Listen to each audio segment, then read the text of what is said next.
Do you usually stick to the rules then?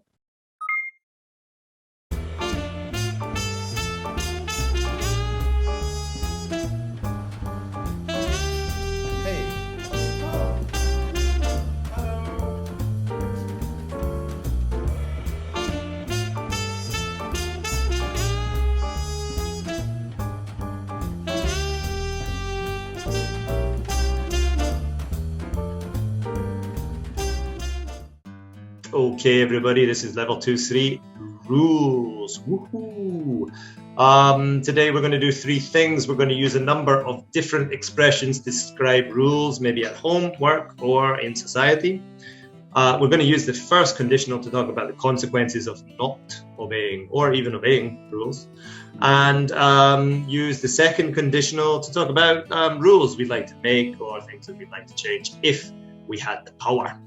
I'm here with lovely Henry Sensei. Hello, lovely Henry Sensei. Hello, Jamie. Yeah.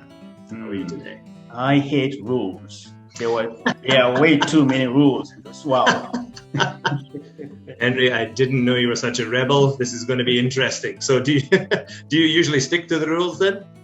Yes, I try to, because if I don't, I get in trouble. I don't want to go to prison. Me neither. No, I don't want to. Never again. Never again. Which rules do you occasionally break? Not so many. But actually, don't tell anybody. I'll try not to. There's a little underpass that I go through when I'm going to work on a bicycle, and we're not allowed to ride our bicycles through it. We're supposed to just push our bikes. But when it's late at night, and I sometimes, go through it on my bike, so I kind of break that rule. Ooh, okay, don't worry, Henry. Your secret is safe with me. And almost nobody watches these videos, so no worries. Don't tell anybody. I'll try not to. Yeah. So, Jamie. Yeah. If you could make some new rules, what would they be?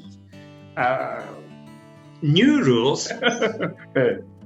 Well, I would love to make a new rule. I would think there'd be no taxes for English teachers. No taxes for English teachers? No taxes for English teachers. That sounds good. Yeah. Why? Because? Because if I didn't have to pay taxes, I would be super rich. And maybe English teachers do a wonderful job for this country. They certainly do. I think we should be exempt. I've heard that sumo wrestlers are exempt, so Are they? So I've heard that sounds unfair. Well, there you go. Nobody said life was going to be fair. Okay. So, Jamie, what are some rules in your company? Well, Kensington doesn't really have so many rules. I think the main rules are just really to sort of use your common sense. Don't be late. Don't come dressed in fancy dress. Don't turn up drunk. Kind of things that you would expect people to follow. So the rule is just don't be silly. Don't be silly. Don't be silly in Kensington. Yes, dress decently. Use appropriate language. Yeah. And you're going to be fine. Yeah. Actually, at the beginning there, Henry, you said that you thought that you hated rules. And rules are, there's too many rules. So what rules do you think are too strict? Rules are too strict. I guess, I can't think of a too strict rule, actually. Really? So many rules actually are based on common sense. Yep. I think so. Yes. Yeah, I think I don't. It's a school rule, and it's a rule that I've heard about in Japan before. I think that in Japan they're very strict on the kids' appearance. Very strict. I've always thought that was a little bit invasive of somebody's life and their lifestyle is how to dress and how to have your hair and those kind of things is one part of the school system here that I never really understood. what difference yeah. does it make? Yeah. Mm. I find that one kind of strict. I see. For me, in my country, it's a bit more strict. No way. Yeah, we have to have like a certain length of hair. Really? In junior high school and high school. So for you, the Japanese rules are pretty mild. I think, yeah, they're not so strict. So it sounds like you're from a strict background, Henry. So do you run your house like an autocrat? Are you strict about the rules in your house? Not so strict, but there are a few rules in my house. For example, we can't watch TV while having meals. Okay. Yes, that is not allowed. Another one is my kids are not allowed to use their smartphones after 11 o'clock. Is that right? What would be the consequences of such an action? Well, if they use their smartphone after 11, we're going to take away their smartphone for 2 days. And 2 days is a long time without a smartphone for a young person. No, for anybody.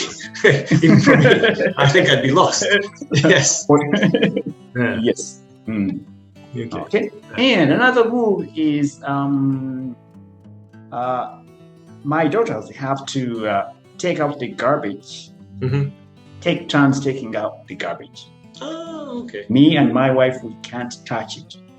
Oh, really? So that's their responsibility. That is wonderful. In my house, it is still solely my responsibility, regardless of whether I'm asleep or not in the house or not in the country. Poor guy. Yes. Now, speaking of rules, in my country, we are adults when we are 18 years old. And we can smoke, we can get married, we can also have a driver's license, and we can, what else? We can drink. However, we can't drink or smoke if we are students, even if we are 18. That is quite an unusual rule. It is, I think. It's quite unusual. When I was a kid, we could still smoke. We could smoke at the age of 16. Really? And so you could be in high school and you could smoke, you could get married, but you could not drink. And then you could drive at 17, but you cannot drive until 18. So the things were a little bit confused when I was a kid. Now I think the age has gone up to 18 for smoking, and I'm not sure about what the age of marriage is now in the UK. But yeah. That one always confused me a little bit, 16, 17, and 18. But you're actually considered a real full-blown adult at 21 for some reason. I see. It's a little strange, isn't it? Oh, Henry, I think we're going to run out of time here. I'm sorry. I'm enjoying this very much. Me too. I'd like to keep talking about the rules. I'm sorry, everybody. Henry and I will continue this discussion after we end the video. Yeah, sorry about that. Right. Yeah. So thank you very much, Henry. And everybody, thank you for watching, and see you in the next video. Please keep the rules. Keep the rules. Cut.